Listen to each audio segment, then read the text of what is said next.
Welcome to our channel. ఒక పెద్ద update అనమాట. మనకేంటంటే ఈ పీఎంజే కార్డ్స్ అంటే మీకు ఐడియా ఉండే ఉంటుంది కదా, 5 లక్షల హెల్త్ కార్డ్ అనేది ఇప్పుడు వరకు పబ్లిక్ మాత్రమే ఇచ్చున్నారు.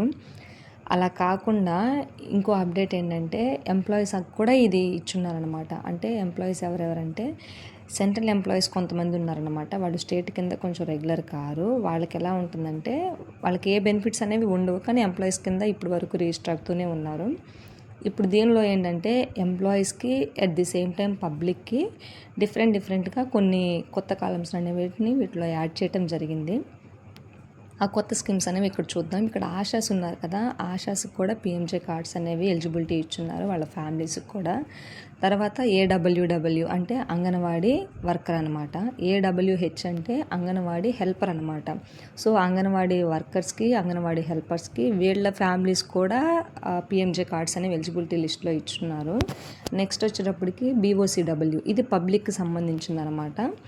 Next employee health scheme, present employees ఎవరైతే ఉన్నారో రన్నింగ్లో వాళ్ళకు కూడా ఈ స్కీమ్ అనేది అప్లికబుల్ అవుతుంది. నెక్స్ట్ హెల్త్ వాళ్ళు ఏంటంటే కొంతమంది పెన్షనర్స్ ఉన్నారు.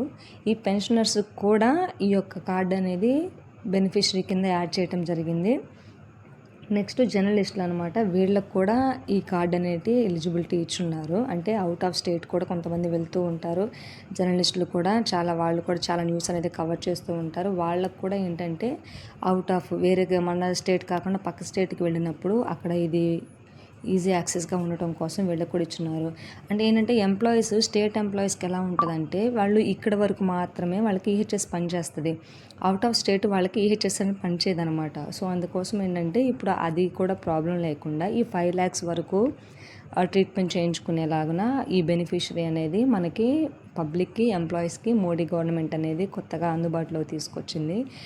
ఇది చాలా చాలా చాలా పెద్ద గుడ్ న్యూస్ అనమాట. అందరితో పాటు ఒక ఎంప్లాయీస్కి కూడా ఇది అనేది ఇవ్వటం. సో ఇప్పుడు ఎలా చేద్దామనేది చూద్దాం. సబ్ స్కీమ్ అనేది ఇప్పుడు పబ్లిక్కి చేస్తున్నాను అనమాట. పబ్లిక్లో ఫస్ట్ ఒక ఆధార్ నెంబర్ నేను తీసుకొని బీఓసీడబ్ల్యూలో చూస్తున్నాను. ఆధార్ నెంబర్తో సెర్చ్ చేస్తున్నాను అనమాట. ఇక్కడ బెనిఫిషియరీ నాట్ ఫౌండ్ అని వస్తుంది. సో నాట్ ఫౌండ్ అని వచ్చినప్పుడు నేను బీఓసీడబ్ల్యూ సబ్ స్కీమ్ అనేది చేంజ్ చేసి పీఎం జాన్మాన్ చూస్తున్నాను. పీఎంజీ నేను ఆల్రెడీ చెక్ చేసి ఉన్నాను, దానిలో లేదు. సో అందుకని పీఎం జాన్మాన్లో చూస్తున్నాను. ఇన్ కేస్ దీనిలో కూడా లేదు అని అంటే ఇదేంటంటే చైల్డ్ డేటా అనమాట. ఇప్పుడు వరకు రేషన్ కార్డు ప్రకారం మనకు డేటా అనేది ఆన్లైన్ చేయడం జరుగుతుంది.